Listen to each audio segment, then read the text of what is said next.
If you're a North Korean news aficionado like me, you probably came across the NK News website well before discovering the podcast. It's an incredible source that gets you behind the headlines to give you what's probably the most reliable and evidence-based news on North Korea. Every business day, you'll get between 5 to 10 articles that provide exclusive news, detailed analysis, and informed opinions. And guess what? Each week they send you forward-looking week-ahead briefings and news alerts to keep you ahead of the curve. There's more. NK News members also get special reader-only benefits, access to exclusive events and online conferences, and perpetual access to our archive of podcasts. And here's the best part, you can get a $100 discount on your annual subscription with the code PODCAST. Redeem this podcast-only special today by visiting nknews.org/discount. That's nknews.org/discount.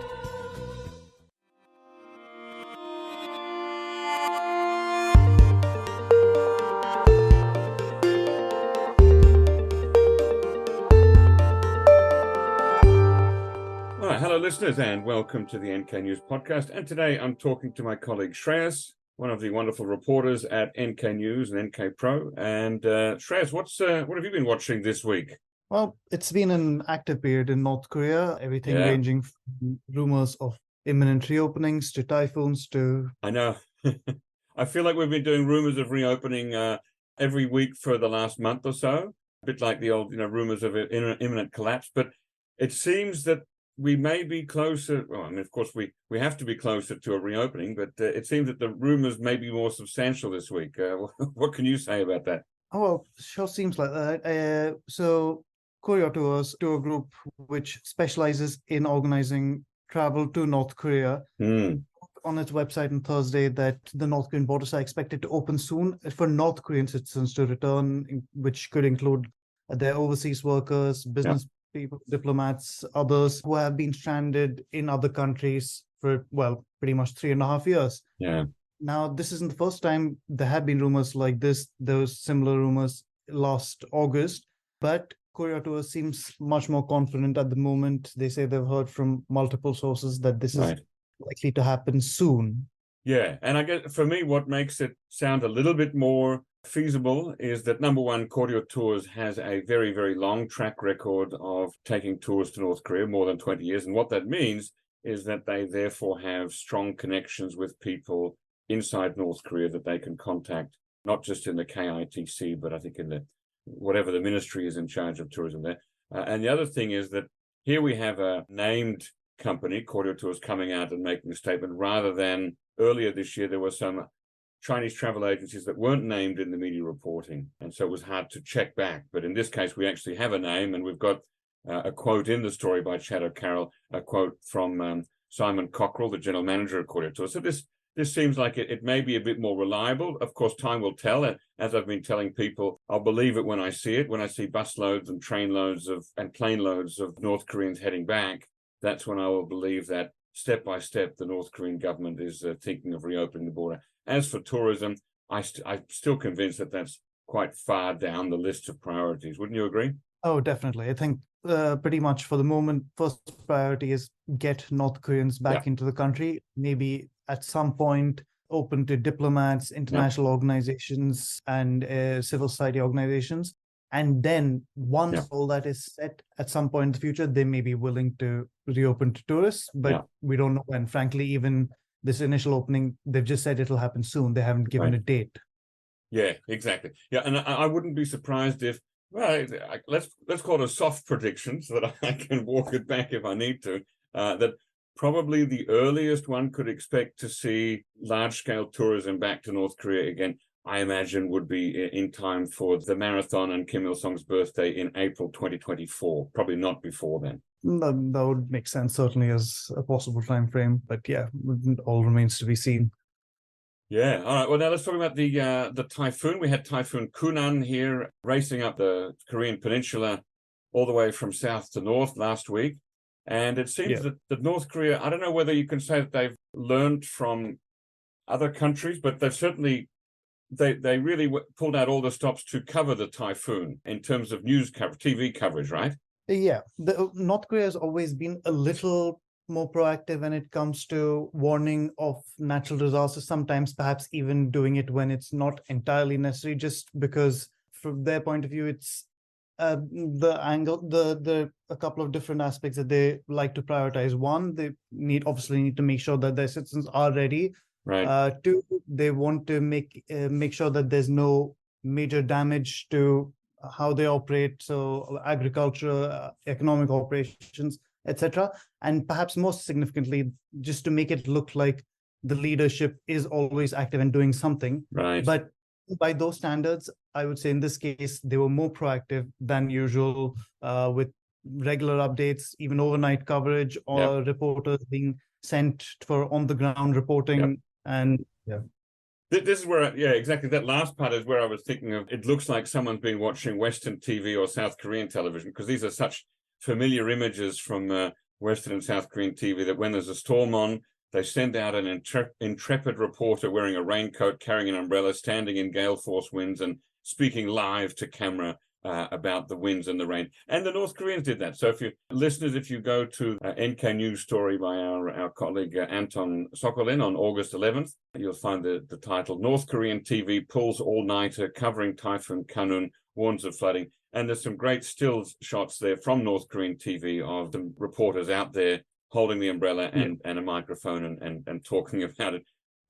Although, I mean, the typhoon did weaken as it was climbing up the peninsula. So by the time it got into North Korea, there really wasn't much rain left, was there? No, not really. Yeah, I think definitely South Korea perhaps got the brunt of it. Yeah.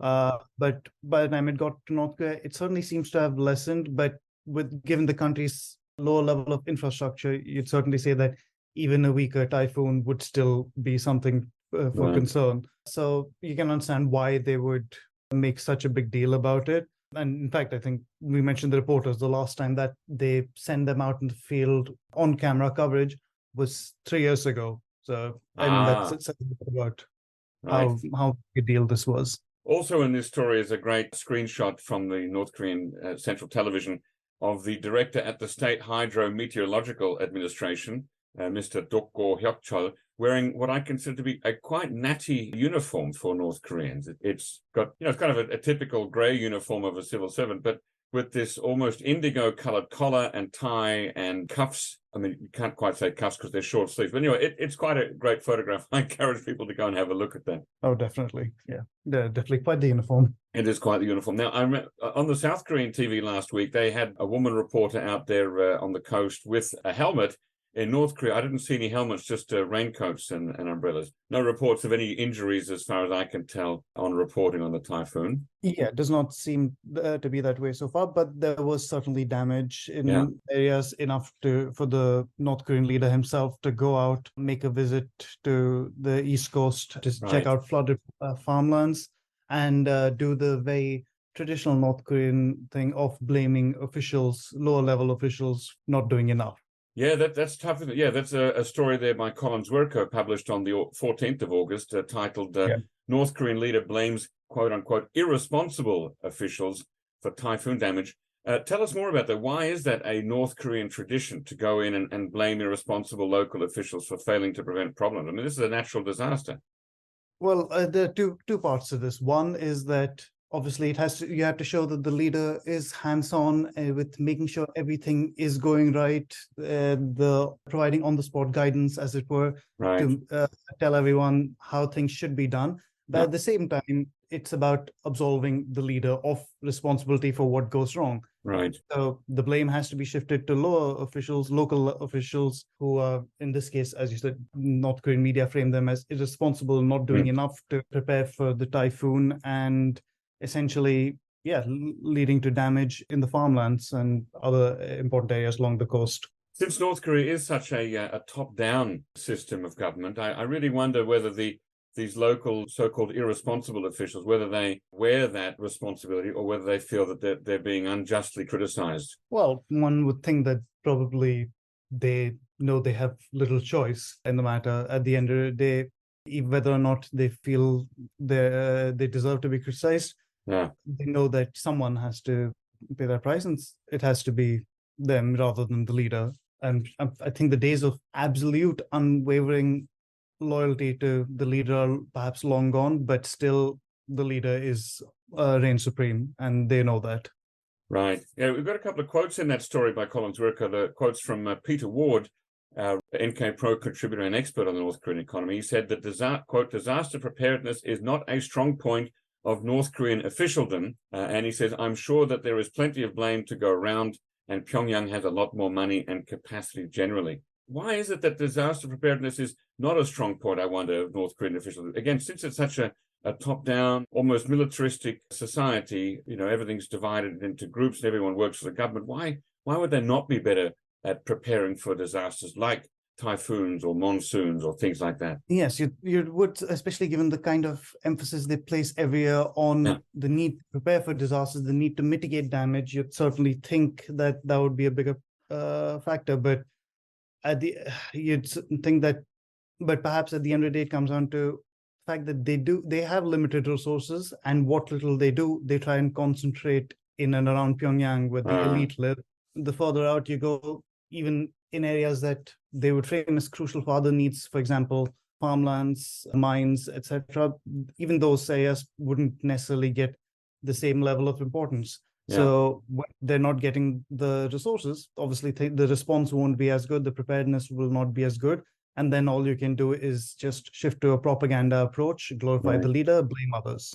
Yeah, that is sad. Now, another story by our colleague Collins Werko on the 14th of August. Kim Jong-un inspects short-range nuke and rocket factories to arm front lines. And this is a great story for weapons and military systems geeks, because there are plenty of photographs and even a short clip taken from the Rodong Shinmun and other places, Korea Central Television, showing Kim Jong-un at this factory. What really stood out for you? Well, I think perhaps the fact that it is part of a recurring theme, effectively, in recent weeks, because on this occasion, he listed 4 factories, according to media reports, everything from tactical missiles, including short-range nuclear missiles, to the transporter erector launch vehicles, which often perhaps are even more significant engineering marvels in terms of how North Korea decides to launch its many missiles. So all these are quite significant, but all this also follows a similar visit to 5 factories a week earlier. And in the meantime, there was also a Central Military Commission meeting where Kim Jong-un was pictured pointing at a map of South Korea, essentially preparing them for a war footing. And this messaging of, we are producing all these weapons, we're preparing for potentially the next level of conflict. A lot of it is about sending that message. Right. Yeah, I'm always interested to see just sort of the little details in the photographs that are often overlooked, like the propaganda signs in the background or maps of South Korea, as you say. There's one photograph that people will see here about halfway down the article, which talks about the enemies and the South Korean puppet government will be wiped away on the field of war. But the top photograph is really quite striking. So you've got Kim Jong-un standing in front of a launch vehicle for the Hwasong 11B short-range ballistic missile, and everything is shown in good focus, except for some reason there's a man in the foreground whose whole face is blurred out with that mosaic pixelated feature. And you wonder, why would they, is that man's identity a secret? Why would they be hiding his face? Everything else is shown. Yeah, it can be. North Korean censorship and blurring can often be rather selective in curious ways, and sometimes there's a pattern to it, maybe not wanting to give away too much, but other times like this, it just feels a little more random. There are other photos in the same article as well. For example, one showing Kim riding around in an armored personnel carrier. He and another senior official shown clearly, and then there are 2 other people riding on the same vehicle whose face is blurred, and it just looks kind of strange. That's right. Yes. So there's great photographs of Kim driving the armored personnel carrier around. Yeah. And as you say, there's 2 men, one standing on top and one sort of crouching on the top of the armored vehicle, whose faces are not shown. It's certainly an interesting article, and you wonder about the allocation of resources. I mean, certainly while we just mentioned a few minutes ago that North Korean disaster preparedness is not good, but their preparations for war seem to be of another order of magnitude entirely. Definitely. And certainly I think it might be interesting to see what is to come in the coming months. Certainly, South Korea and the US and possibly Japan turn to more joint exercises, that usually does prompt North Korea to release some of these weapons as they did last year in a flurry around October and November. So might be worth watching to see how they act in the coming months following these course. Yeah, for sure. It always fascinates me looking at these sort of factory photographs and the things that North Korea turns out, like you mentioned, the transporter erector launchers that you might think that, well, it's really just a long truck. What's the big deal? But as you mentioned, there are some engineering hurdles to overcome. And normally in the past years, we've seen these things have been imported from China and then repurposed. But here's North Korea seemingly building these things of its own technology. What I'm wondering, I guess, is this all done with kind of labor-intensive, manpower-heavy factory work, or is North Korea brought in technologies that we're not aware of? I mean, well, I suppose the most we can realistically do is speculate about this, but in general, you'd say that North Korea has had a lot of these capabilities for a while. A lot of them, what they originally got from previously the Soviet Union and China. So that knowledge and the initial foundation they laid very early on, and some things they've continued to bring in along the way over the last few decades. But a lot of other things they've tried to figure out how to develop on their own, how to put together. Certainly some technologies, some components would be much harder, and one would suspect that they may be getting those from elsewhere. I think not just for this, but let's say even for the satellite launch earlier this year, you'd say there's no way they had everything available in-house. But certainly they've developed these capabilities, for example, manufacturing these transporter erector launchers. These factories have been established for a long time. So along the way, they've built up their resources and their capabilities. That's true. But even like building missiles and nuclear warheads, I mean, is this dangerous for the factory workers? I don't imagine they're working with the most up-to-date robot-controlled, remote-controlled technology. I think that there's a good possibility that people are getting too close to stuff that's dangerous here. I think that's probably true for most weapons factories everywhere, but particularly in North Korea, where you're certainly not working necessarily of your own will. It's more about serving the leadership's goals. I think their lives are perhaps a little more at stake or at least they're a little more at risk in some ways, because I'm not going to say it matters less, but certainly the focus is very much on what the leader wants rather than their safety. Right, yeah, fair point. And as you hinted at or mentioned already, this week we've got the Ulchi Freedom Shield joint military exercises starting with US and South Korean forces combined, working together. And we will, North Korea's made some statements, and so we'll be watching keenly to see how they react to these military exercises this week. Thanks for coming on the show today, Shreyas Reddy, and stick around, because after this break, I'll be talking to two gentlemen from the UniKorea Foundation about North Korea's counterfeits, production of fake luxury goods, mainly for sale inside, but some for sale overseas. Thanks very much, Shreyas. Thank you. Let me ask you this. You're listening to the NK News podcast, so you know more about North Korea than most. But how about the South? To really understand what's happening on the peninsula, you need to know about South Korea. And now you can, through our new Korea Pro news and analysis service. This is not your average news service. It's a thoroughly researched analysis of South Korea's politics, society, and economy from an international perspective. But you know what the cherry on top is? The absolute lack of commercial influences. No ads, no sponsored articles. It's just pure, objective analysis by a team of qualified specialists. And the best part? As a listener of this podcast, you get a 25% discount. All you have to do is use the coupon code PODCAST during your sign-up. So head over to koreapro.org/podcast and start your journey with Korea Pro. That's koreapro.org/podcast.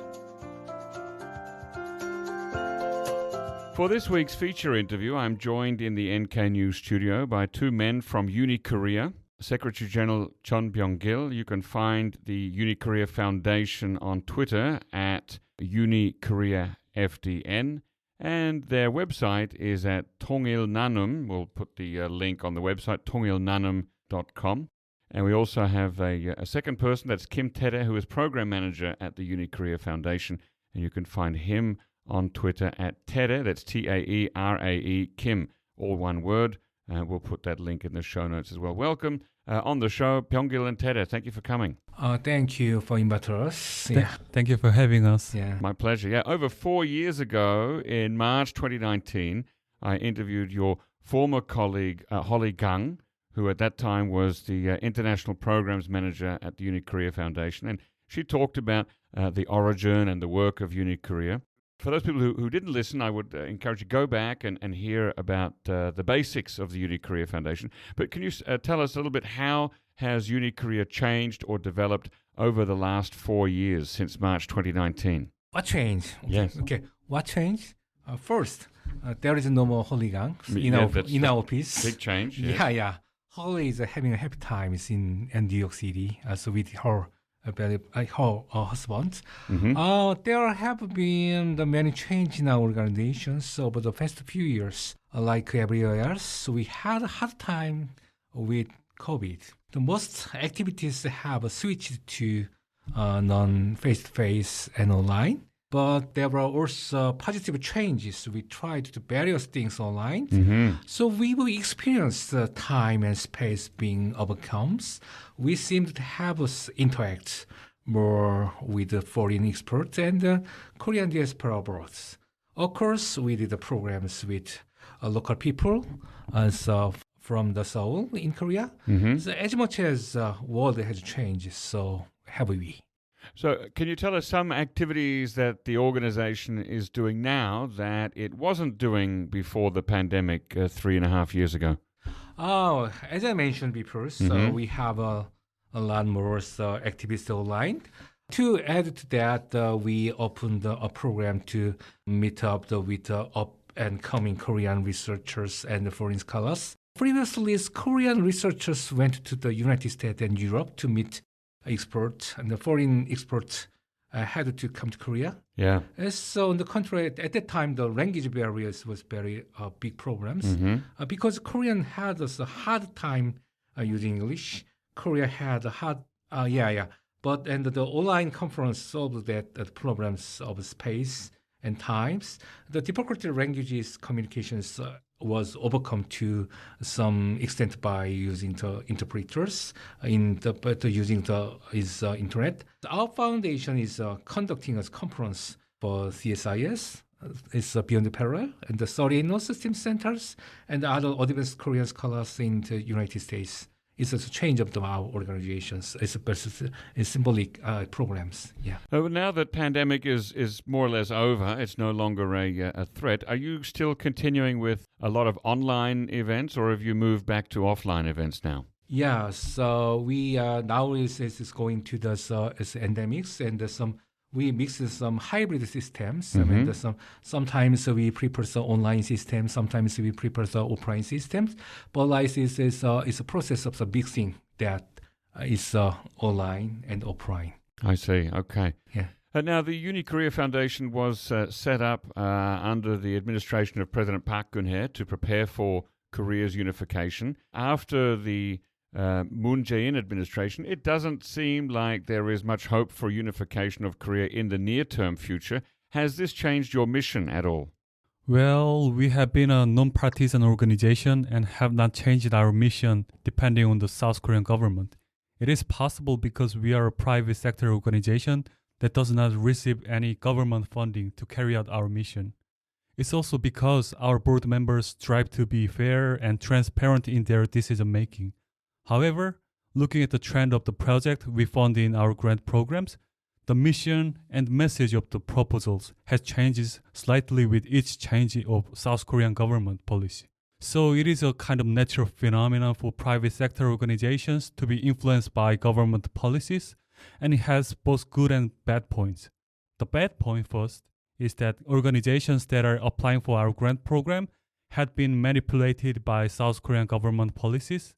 The good point is that it can help them to keep changing or bringing innovation. Okay, let's talk about a paper that you both worked on recently and published. The title of this paper is A Study of Brand Imitation in North Korea, focusing on brand elements. People can find it in the Journal of Peace and Unification, Volume 13, Number 2. I think we'll put a link in the show notes. It's all about North Korean imitations of South Korean and foreign brands, something that we here at NK News have reported on before. For instance, there's the article by Chad O'Carroll in December last year entitled North Korean Copy of South Korea's Fire Chicken Ramen Shown at Pyongyang Food Fair.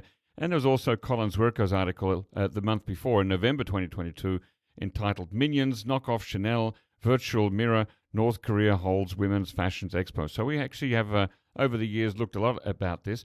The fact that North Korea, despite openly hating both South Korea and the West and also condemning capitalism and commercialism, actually takes some inspiration from or copies completely commercial products and packaging from those countries. This is, of course, nothing new, but what did you two discover in your research that was new or surprising? In North Korea, brand imitation cases were mainly focused on improving inferior designs rather than the competition in the domestic market. It took the form of borrowing the designs of foreign brands for domestic products. First, North Korea has been actively copying brands since 2014 under socialist economic system. And actually, second, North Korea imitated many brands of South Korean groceries, such as food, confectionery, and beverage. The copying practice in North Korea have mainly focused on improving the quality and design of inferior products. Now, when you talk about the design, are you talking about product design or packaging design or both? So both. Those are actually included in the six kinds of brand elements. Mm-hmm. So brand packaging, logos, and others that are all included in the brand elements. And actually, North Koreans are copying in those sectors. Okay. And what was the motivation behind your doing this research and publishing it? Was this a UniKorea project or something that you both did in your free time? Actually, the inspiration for this research has arisen with Byung-gil Jeon, but to my long-standing interest in North Korean life, it was not the UniKorea project, actually. Ah, okay. Yeah. And how and where did you find these North Korea-made products that you included as case studies in your paper? Oh, it's difficult questions. It's difficult to obtain data related to North Korea, especially in South Korea. We don't officially have access to websites run by North Korea. The South Korean authorities blocked it. Yes. So we also can't read North Korean books or North Korean newspapers properly. So when I went to Taiwan last week, I could access North Korean website without any difficulties. It's only in South Korea where it is hard to access. This time, our study is based on the previously reported data. Mm-hmm. It has taken a strategy to find North Korean raw materials in various ways. North Korean goods were identified in the data reported in South Korean or international news, such as NK News. Oh, so some of them were objects that we, or products that we reported on previously. Okay. Yeah, for example, the news about school supplies comes out every spring in new semesters. It figures out the items that are related to the school bag and notebook. And every year, March 8th, the World Women's Day in North Korea is 국제 부녀절. And the World Women's Day is almost a holiday in North Korea. As currently, there are many reports on the cosmetics and women's clothing and shoes, etc. And when we get information about women's products, so, and we prepared to a lot of the WIPO data. WIPO was the intellectual property organizations. Mm-hmm. You can see the North Korean system by looking at the North Korean trademark registered in the WIPO. You can info from the brand name to its business content. Mm-hmm. And you can't read the concerns of the North Koreans in the government. Okay, so you only had photographs and names of products and brands. You didn't actually have the real products themselves. Is that correct? Yeah. Right. Now, you divided the products into two categories, what you call low-involvement products and high involvement products. What exactly does that mean? This is probably the questions you most curious about. So let me give you some examples.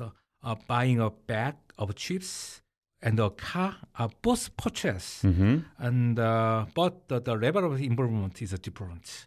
The effort you put into buying a bag of chips is different from the effort you put into the buying a car. Cars are the expensive commodity, so you are going to want to think about it more. Above all, the effort is different. You might go to the store to buy a snack, but instead of the snacks, you buy the candy or ice creams, or you might buy a bag of the sweet. And you don't really consider the reputation of the people around you. You just buy what you like. But it is different when you're buying a car. You consider the price and the fuel economy, design, etc. And you cannot ignore the reputation of the car brand. You can probably tell what's low engagement is, what's high engagement. That is the difference of the low involvement and the high involvement. So is it another way to say a cheap product versus an expensive product? Yeah, it's right. The cheap and expensive product is another meanings of some high involvement and the low involvement. Okay. Yeah. Now, can you tell us about one specifically interesting example of a North Korean low involvement product that is a copycat? As you know, as you report, yes, Choco Pie. Yeah. You know, Choco Pie is a very popular is a snack in the South Korea, and also is popularized in the North Korea. But in 2004, in the Kaesong Complex Industry, Kaesong Industrial Complex in North Korea opens. That time, many is a Choco Pie is moved to the North Korea, and just then the North Korea's just then the South Korea is companies, and they are supplied that is as just a snack, as just and they receive that, and it's also is very popular in North Korea. And some is a North Korean company is maybe is a 금컵 체육인 식료공장, Goldcup is a food company. They copied that is a Choco Pie, and that created as in the North Korean version, chocolate to the chocolate 단설기. That means it's the same. It's some many North Korean peoples, and they have a take is a chocolate 단설기 than the South Korean Choco Pie. It's also Choco Pie and the chocolate 단설기. Chocolate 단설기 is copied that South Korea is chocolate pie. There is a symbolized copycat issue of the North Korea. It's just at the low involvement. Right. Yeah. Now, can you tell us about an object or a product that is especially an interesting example of a North Korean high involvement product? High involvement is a high price product, but then there are not much high price product in North Korea. Just then they are copied design. Yeah, it's a purchasing, is not goods for purchasing. And this is that there is a existence in the just and for design as copycat, like some such as luxury goods. It's some perfumes, some yes, okay. Cosmetics. So Dior and the Burberry bags. It's like they are just not buying, not selling. Just they are make some for a design copy. For display. What do you mean they're not buying or selling? Yeah. Maybe it's many North Korean is a designer. They are study just the catalog from the abroad. They are the drawing just in the training. Right. And they make some goods for training, and they also the display for their making some bags, making some perfume bottle. And some they just make that goods for their training, not selling, not buying. So it's for a kind of practice. Yeah. But for displaying, yeah. But if we see the photograph in an article, then doesn't that mean that it's a product that's available for sale? Yeah. Maybe it's every year's Pyongyang department store, and they hold some one is exhibition show for the cosmetic and bags.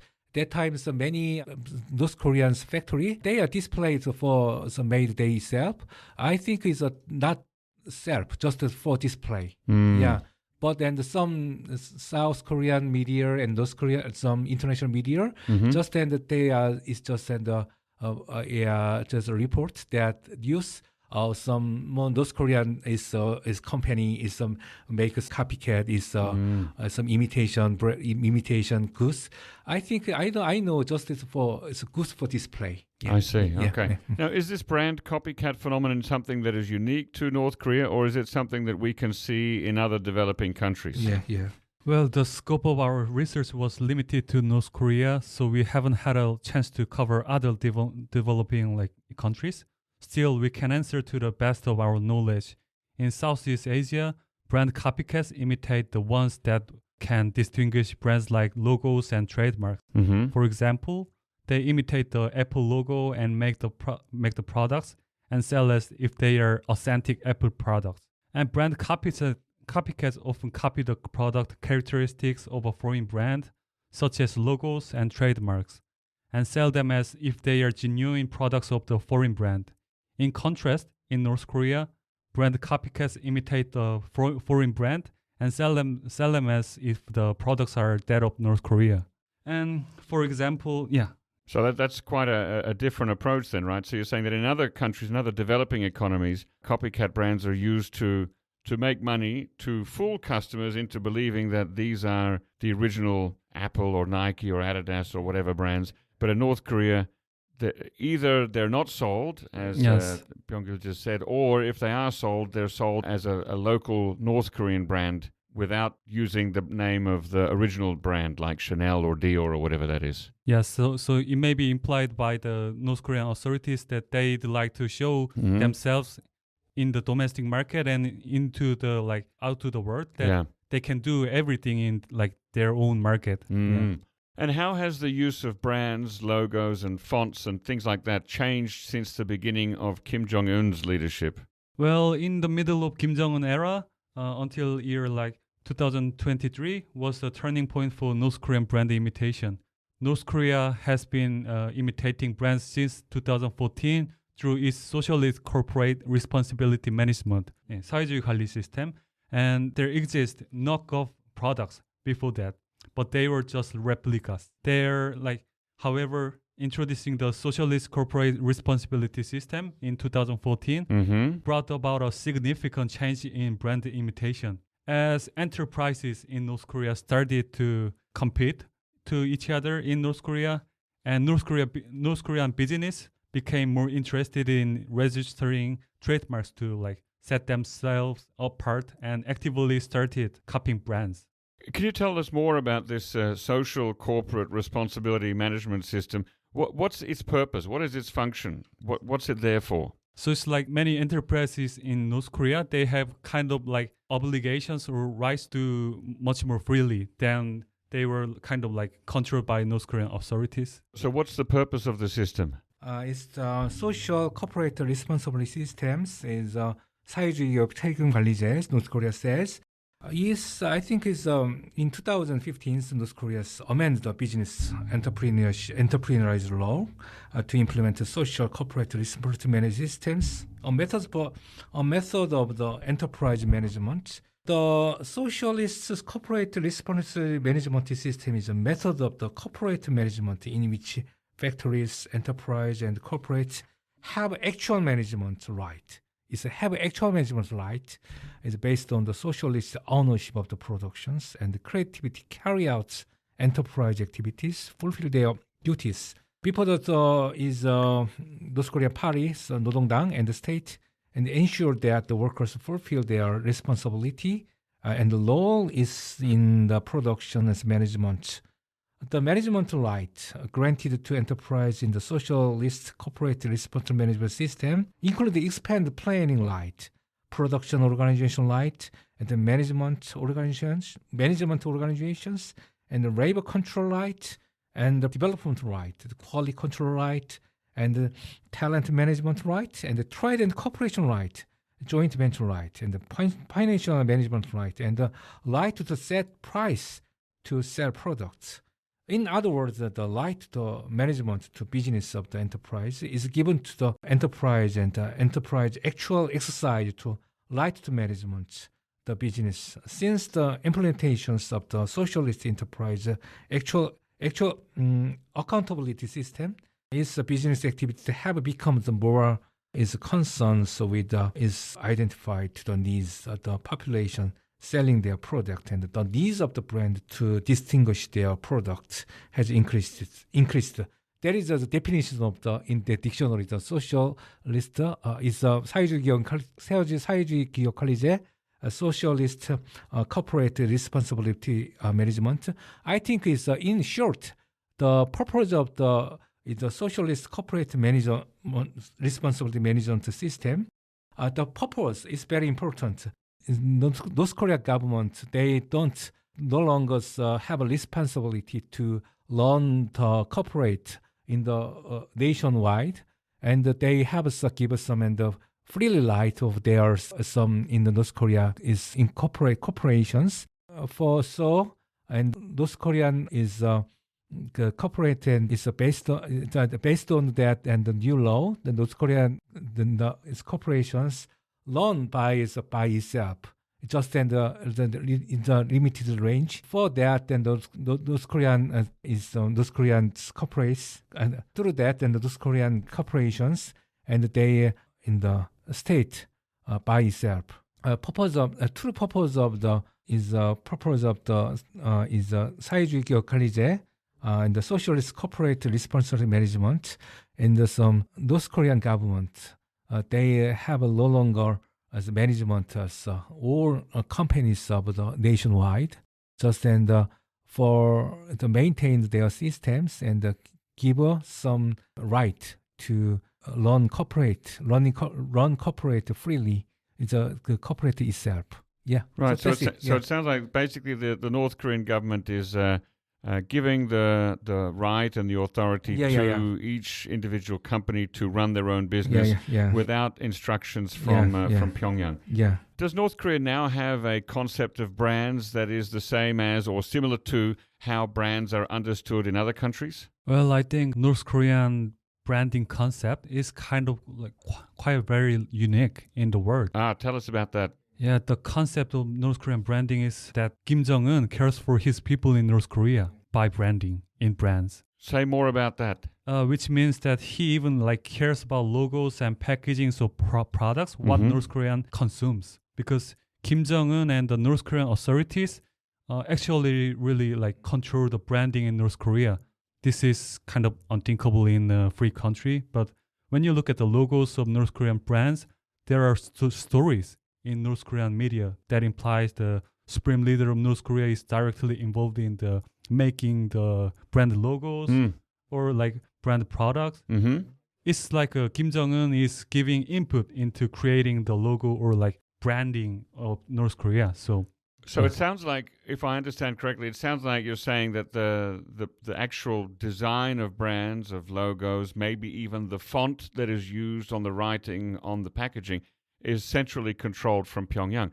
But that seems to go against the idea of the socialist corporate responsibility management system, which is devolving power away from the state to the corporations. Isn't that a contradiction? Well, it's kind of mixed. Maybe what Byung-gil said, that hybrid system of UniKorea is a kind of hybrid controlling and kind of free management. Because, for example, 류경 김치 공장, 류경 김치 factory has a trademark which is registered at the WIPO. Yes. And actually, it's known to be made partially by Kim Jong-un, and it's been kind of praising words in the media that he has generously involved in the making the brand logo. Even if that's true, North Korean factories are trying to make products which can include the trademarks of 류경 kimchi factories. So it's kind of mixed. Have you made a database of how many North Korean brands you are aware of?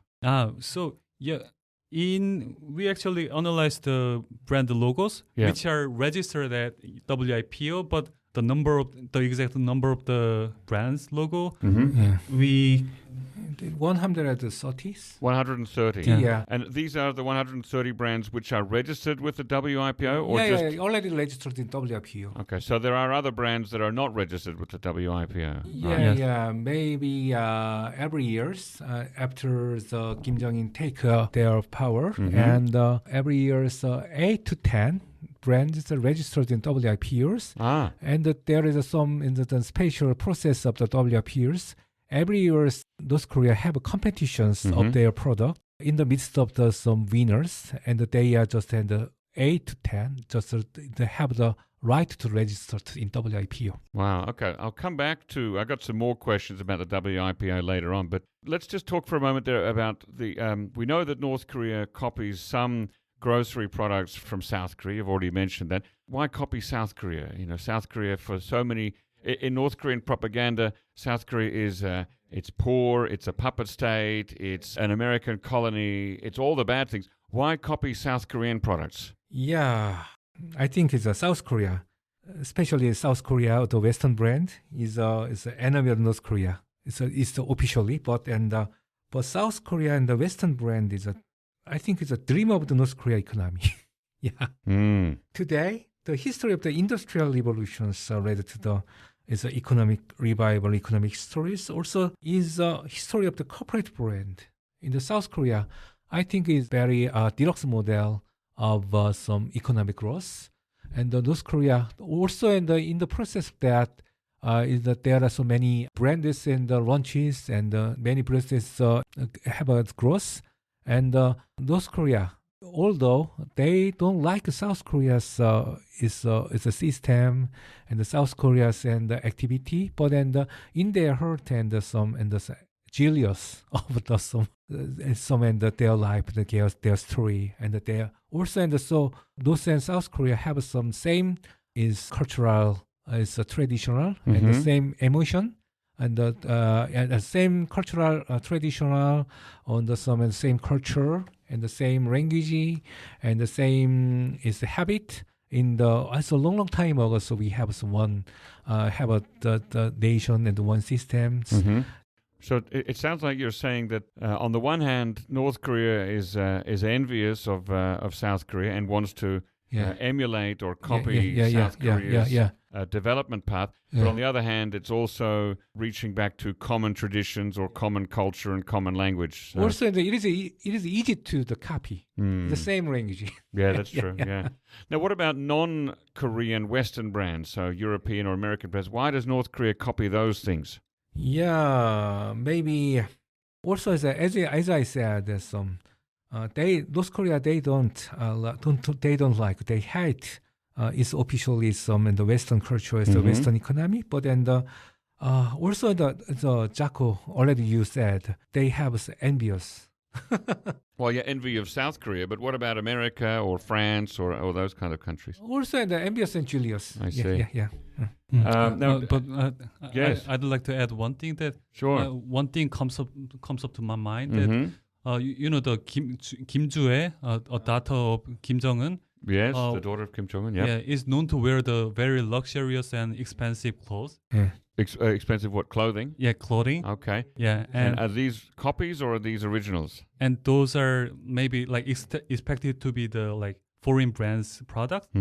But maybe they don't deny or like acknowledge. But maybe they want to argue that those like luxurious products are actually domestic products. Maybe because there are like Chanel or Burberry bags in North Korea. They're like manufactured in the factory of North Korea. So they may want to argue something like that. So I'm not exactly sure. Have you seen the labels or the brands on the clothing that she wears? Yeah, she wear the Christian Dior. Okay. Yeah. So it's clearly displaying a foreign label. No. The Christian Dior like copycat was not really displayed officially in the like North Korean market, but there were like copycat of Burberry or Chanel or Dior. So maybe those plus kind of like example of showing that we are not wearing the foreign brands. Those are all like domestic brands. Is there any evidence that North Korea exports these copycat brands to other countries for sale? So I don't know. We don't know where else. We search something of the North Korea brand, and we don't any find some copycat for abroad.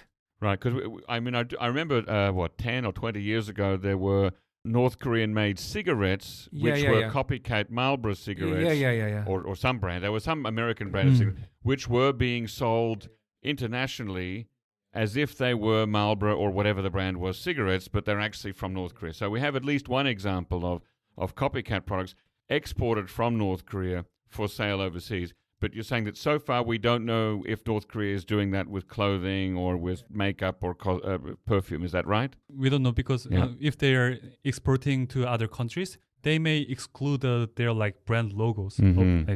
We just know some case of the OEM. Original equipment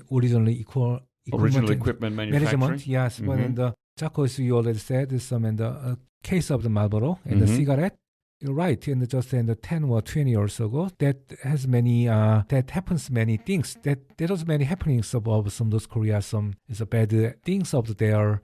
Some is copycat, and some nowadays. So we cannot find anything to some case of the copycat, especially some is grocery brand, and the other is a daily life brand, and some instead of the copycat, they are seeking the development of their own product.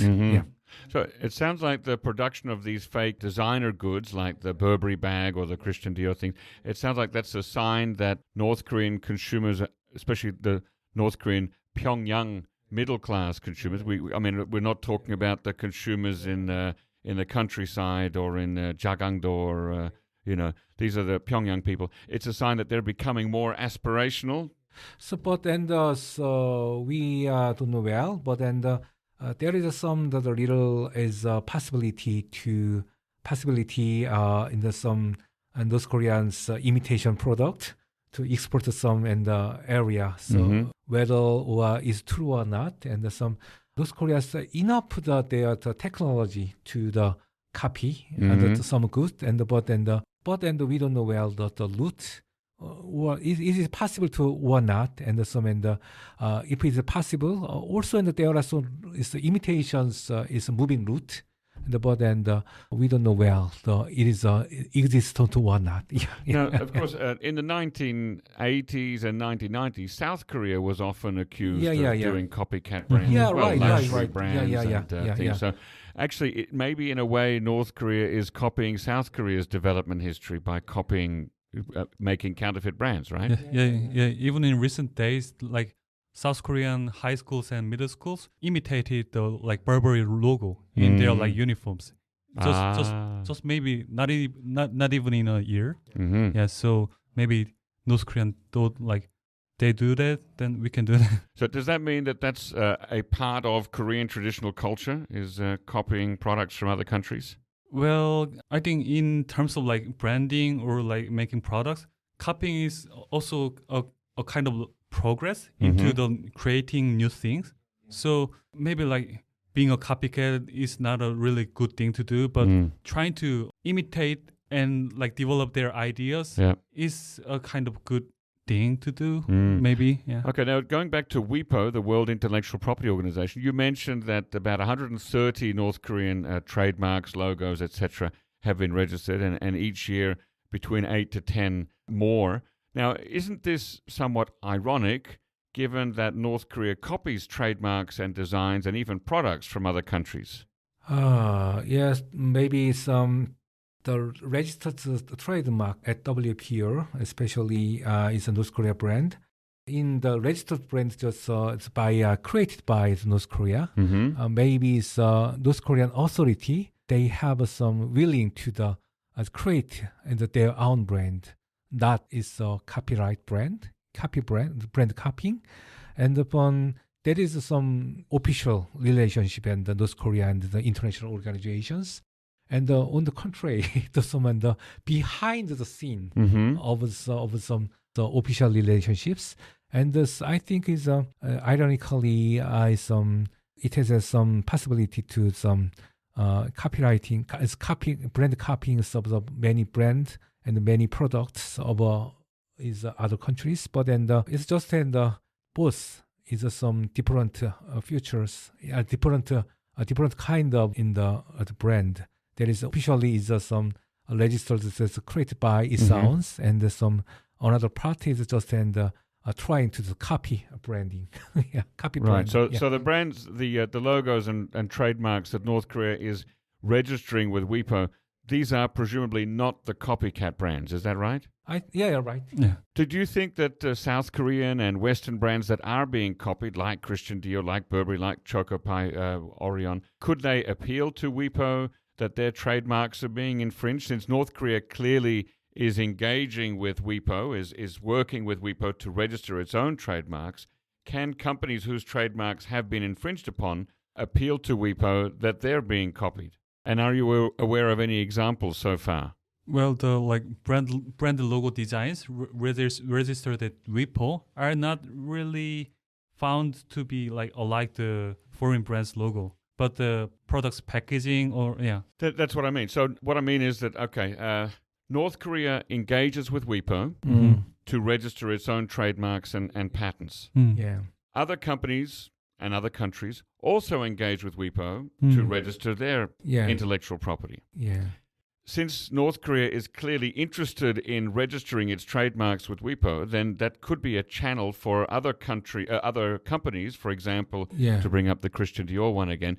Christian Dior could approach WIPO and say, listen, here's our garment being copied in North Korea. We'd like to make a complaint about that against North Korea. Is that something that can happen? Well, I think in my theory, if North Korean people are exporting those products in a huge amount to the foreign countries, then they will complain, but because they cannot really check. Okay. Are there advertising jingles on North Korean television or radio or intranet videos? Is that also a modern part of commercial capitalism in North Korea? Yeah, so North Korea's media does not officially tolerate advertising. It's some Daedong River beer, Daedonggang 맥주. Yeah. It's beer commercials often mentions was briefly aired on the North Korean TV in 2009. The advertisement. That's a long time ago. That was when Kim Jong-il was the leader. Yeah. It's Daedong is beer advertisement. Advertisements emphasizes refreshing feeling of the Daedong River beer. So with the music, however, it is said that Kim Jong-il is very angry when he saw the advertisements at the times. So it disappeared shortly after. And since then, the type was there a jingle? Yeah. Jingle. Da da da da da as a background music. But so not like a Tae-rae, 맥주, nothing like that. Oh, it's fresh. 시원하다. That's cool. Yeah. That and since then the type of the advertisement has no longer appeared. I see. In North Korea's introduction of the product comes in the form of the news report and not advertisement. For example, a product fair was held in Pyongyang, and the product was released. This product has certain functions, so that interests you drink that will cool up the summer heat. In the meantime, it is a form of the reporting of the product from the food factory originating in the Gangwon-do. That's a news release. Not advertisements, not is a logo, and that is a song, and not also sing jingle. Right. Just I know the concept of jingles and the brand and the brand in the sign is just it needs some North Korea people is got it just nowadays, and just North Korea's that they appeared their brand, just the logo, and some just view and the logo and just a sign, not jingle, not jingle, just the sign. Yeah. Okay, so let's try to sort of summarize all of your research here. What is the main message? What do you think we can learn about North Korea more broadly from your research into these copycat products? Yeah, well, to me, this trend of like North Korean branding illustrates that North Korean brands are not merely a product to sell in North Korean market, but also like means of North Korean propaganda to praise the like supreme leader of North Korea regime, because there is kind of like easy to brainwash people in North Korea because they are consuming those products in their market. So yeah, I think I can say it like that. And if Mr. Jong can say something. Have you seen any examples of the leader's face used on products? Is that ever used on product packaging or in product advertising? I've never seen that. Yeah, the yeah. products. Nothing. And what about the Nothing, name of yeah. the leader? Is that ever used? Yeah, nothing. So that has a Yeah. a certain sacredness in North Korea that they don't use that for commercial purposes. Yeah. Okay. Will you be doing any more research soon? We will continue to study North Korean brand, trademark, and the intellectual property right. Currently, we have conducting a different study on the relationship between co-relations between North Korean foreign policy and the international organizations and brands. And the reason why we do this research is simple. The previous study were more focused on the some macro perspective, and whereas our study is more focused on the micro perspective, the focusing on the individual and the daily event. The furthermore, we want to see the flow of the inter-Korean relationship and the change on the North Korean peninsulas. We think that this is also where the peacemaking begins. Okay. Yep. Tae-rae? Yeah, just one more thing about like your previous question, that if we have seen North Korean like copycat products in the world market, that I think it's kind of like impossible for now because you know 불닭볶음면, which is introduced in NK News as fire ramen, is actually found in North Korean copycat case for like one kind. And actually, do you know how many fire ramen copycats are released in Chinese market? No idea. Actually, like more than like 10. Oh, wow. kinds. Okay. So maybe they are not really competitive to like other markets, I think. Yeah, so that's what I want to say. Okay, well, thank you very much for coming on the show today. Listeners, you can find the paper, A Study of Brand Imitation in North Korea, focusing on brand elements. You can find that in the Journal of Peace and Unification, Volume 13, Number 2. I believe that's available online. So thank you once again, Secretary General John Byung-gil and Kim Tae-rae of the UniKorea Foundation. You can find the foundation on Twitter at UniKoreaFDN and the website at tongilnanam.com. And Tae-rae himself is on Twitter at Tae-rae Kim. Thank you, and listen again next time. Yeah, thank you so much. Thank you very much. Ever wondered what lies beyond the inter-Korean border? NK News brings you an opportunity to explore North Korea from a near distance. From October 8 to 17, 2023, journey with us on the second ever North Korea from a Distance tour, visiting key border locations and observatories looking into North Korea, as well as meeting key figures working on DPRK issues. Spend 2 nights on the East Coast, see the beautiful Kumgang Mountains, scour the beaches near the inter-Korean border, and see Kim Il-sung's old summer house. Visit Yeonpyeong-do, the location of the November 2010 inter-Korean artillery bombardment. Observe North Korean hamlets from close quarters in Ganghwa and delve deep into the heart of Seoul, the capital of South Korea. Every step of the way, you'll be guided by leading NK News and Koryo Tour staff and be joined regularly for multi-day portions of the itinerary by leading experts like Andrei Lankov, Chado Carroll, Jongmin Kim, Jacko Zwetsud, and Gergo Vachi of Koryo Tours. As a special offer for our podcast listeners, quote podcast when making your booking for an exclusive 10% discount. Find out more at nknews.org/tour. Once again, that's nknews.org/tour and use the code podcast when booking. Let's journey into the unknown together. Ladies and gentlemen, that brings us to the end of our podcast episode for today. Our thanks go to Brian Betts and Alana Hill for facilitating this episode, and to our post-recording producer genius Gabby Magnuson, who cuts out all the extraneous noises, awkward silences, bodily functions, and fixes the audio levels. Thank you, and listen again next time.